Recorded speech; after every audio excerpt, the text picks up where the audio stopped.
আজকে আবার শ্বশুর শাশুড়ি বৌমার কিছু কুটকাচালি নিয়ে এসেছি। হ্যাঁ, শাশুড়ি সবসময় বৌমাকে ভালো চোখে দেখে না, আবার কোনো বৌমাও আবার শাশুড়িকে সবসময় ভালো চোখে দেখে না। এই হলো আজকের দিনের ইয়ে। আমার শাশুড়ি যেমন আমাকে কোনো সময় ভালো চোখে দেখতো না, হ্যাঁ, কিন্তু আমি শাশুড়িকে খুবই ভালোবাসতাম, কিন্তু শাশুড়ি কোনো সময় আমাকে ভালোবাসতো না। আমি যদি বলতাম যে মা আজকে আমি এই করি, মা আমি চুল কাটবো, মা যে আমি একটু চুড়িদার পরবো, মা আমি আজ একটু ভালো করে শাড়ি পরে সেজে গুজিয়ে করবো, বলতো না তোমার তো সাজা হবে না। হ্যাঁ, যেহেতু আমি কিছু করি না, আমি হাউস ওয়াইফ, সেহেতু আমার কিছু করা যাবে না। আর যেই আমার ননদ বলতো যে মা আজ আমি চুল কাটবো, মা আমি একটু সাজবো, মা আমি একটু মানে চুড়িদার পরবো বা শাড়ি পরে সাজুগুজু করে ঘুরবো, তখন বলতো তুমি যা ইচ্ছে তুমি তাই করো, তুমি যদি চাকরি করো সেই জন্য তোমার সাহায্যে। আর যেহেতু আমি চাকরি করি না সেই জন্য আমার শাশুড়ি বলতো তোমার কিচ্ছু করা যাবে না, তুমি বাড়ির বউ। তাহলে আমার ননদও তো কারো বাড়ির বউ, তাহলে সেখানে দুই রকম হচ্ছে কেন?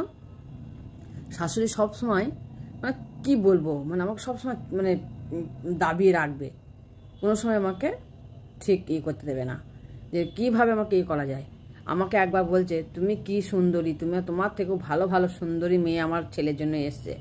হ্যাঁ, তাহলে সুন্দরী মেয়ে অনেক দূর দূরান্ত থেকে কত লোক এসছে। তখন আমি বললাম যে দূর দূরান্ত থেকে আসবে না কেন, কাছে ভিতরে লোক এসছে, কাছে ভিতরে থেকে কেউ আসেনি, দূর দূরান্ত থেকে আসবে, কারণ যে আপনার ব্যবহার তো তারা জানে না, আর কাছে ভিতরে সবাই জানে বলে কেউ আসেনি, কারণ আপনি একটা দজ্জাল মহিলা, সেই জন্যই দূর দূরান্ত থেকে এসেছে, কাছে থেকে কেউ আসেনি। আর সুন্দরী মেয়ে আমি সুন্দরী না হই, আমি এমনি ভালো, আমি বোকা ভাল মানুষ, আমি ভালো। আপনার মেয়ে আপনাকে ফোনে যেটা বলবে আপনি সেইটাই শুনবেন, কিন্তু আপনি বৌমা যেটা বলবে সেটা শুনবেন না। আপনার মেয়ে শ্বশুরবাড়িতে আপনার মেয়ে শ্বশুরকে যত্ন করে না, দেখে না, তাতে তখন আপনি কী বলেন, ওসব করিস না, তোর শরীর নষ্ট হয়ে যাবে, তোর কেরিয়ার নষ্ট হয়ে যাবে। আর আমার বেলায় কেন বলেন তোমাকে করতে হবে, তোমাদের কর্তব্য। আর মেয়ের বেলায় কর্তব্য নাই, বৌমার বেলায় কর্তব্য। বৌমা যেটা করবে সে মানে না করলে সেটা দোষ, আর মেয়ে না করলে দোষ নয়। মেয়ে করলে বললে তোর তো কর্তব্য নয়, তুই চাকরি করিস।